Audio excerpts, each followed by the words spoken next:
Hello everyone, welcome to my channel guys. Please मेरे channel को like share subscribe करें। इस वीडियो में हम सॉल्व करने वाले हैं क्लास 9th मैथ्स एनसीईआरटी से chapter number 8 quadrilateral theorem number 4। Theorem is in a parallelogram opposite angles are equal. हमें एक पैरेललोग्राम गिवन है and we have to show that opposite angles of a parallelogram are equal. देखिए parallelogram की properties हमारे पास पता होती है, हमें क्या क्या होती हैं।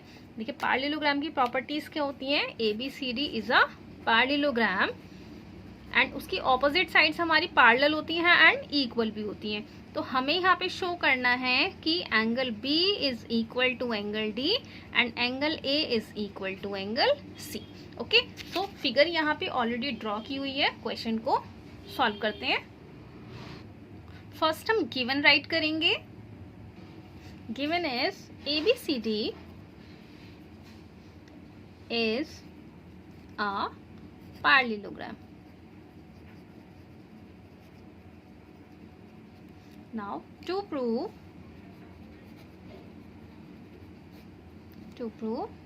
angle A is equal to angle C and angle B is equal to angle D.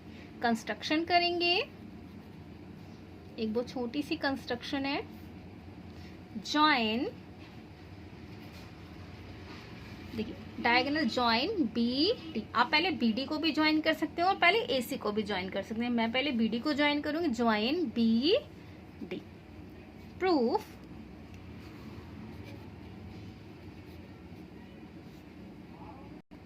BD को ज्वाइन कर लेते हैं। ओके, अब देखिए इस तरह से हमने इसको ज्वाइन कर लिया। AB is parallel to CD. So this angle is equal to this angle. Angle 1 is equal to angle 2. Alternate interior angle. And AD is parallel to BC and BD is transversal. So angle 3 is equal to angle 4. Okay? ये हमारी properties होती है parallelogram की। इन्हीं properties को use करके हम angle B को एंगल D के इक्वल प्रूव करेंगे। So we know that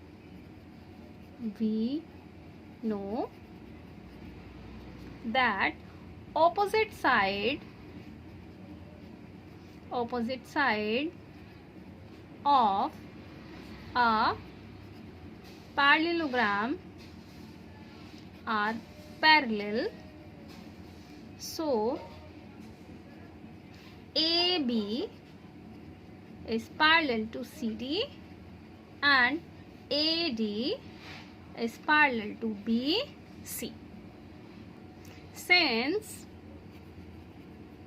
first हम लेंगे, देखिए AD is parallel to BC and BD is transversal. So AD is parallel to BC and BD is transversal. So angle 3 is equal to angle 4 by alternate interior angle. This is equation first. Now since अब देखिए CD is parallel to AB, CD is parallel to AB और AB is parallel to CD। आप कुछ भी right कर सकते हैं। AB is parallel to CD and BD is transversal।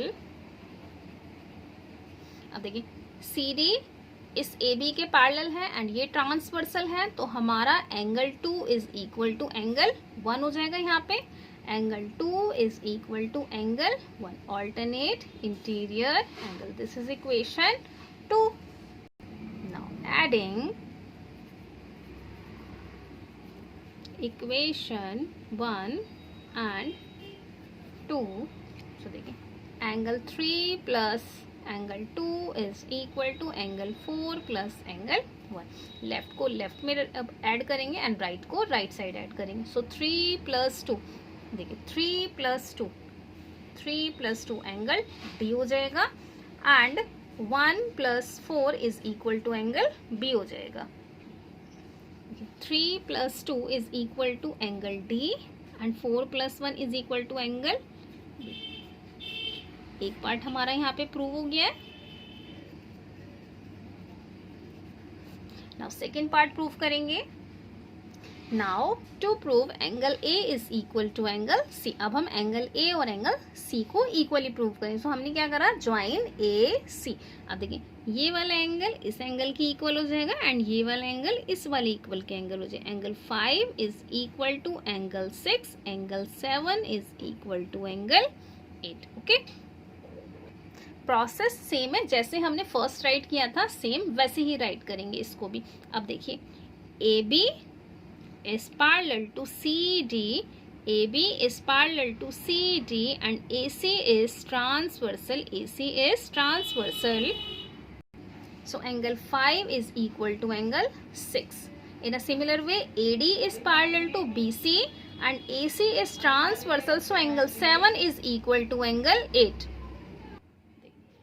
AB is parallel to CD.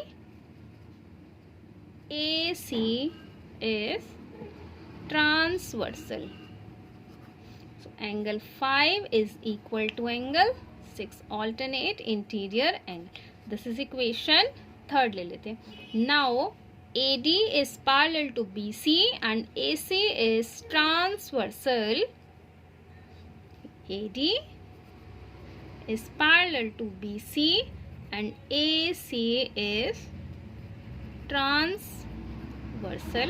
अब आप देखिए AD और BC पैरेलल है। सो AD और BC के साथ जो एंगल बन रहा है Z के साथ, देखिए इस तरह से जो Z बन रहा है, सो 7 और 8 एंगल इक्वल हो जाएंगे। Angle 7 is equal to angle 8।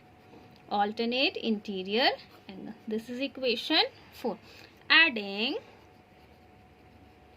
Equation 3 and 4 we get angle 5 plus angle 7, angle 6 plus angle 8. अब देखिए 5 plus 7 angle A and 6 plus 8 is equal to angle C.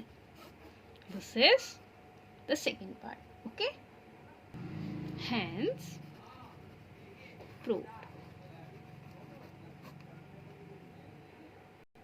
सो इस वाली थ्योरम में हमें यही प्रूव करना था that angle B is equal to angle D and angle A is equal to angle C. I hope कि ये थ्योरम आपको समझ में आई होगी। अगर फिर भी कोई डाउट है तो आप मुझे कमेंट बॉक्स में कमेंट करें। Thank you.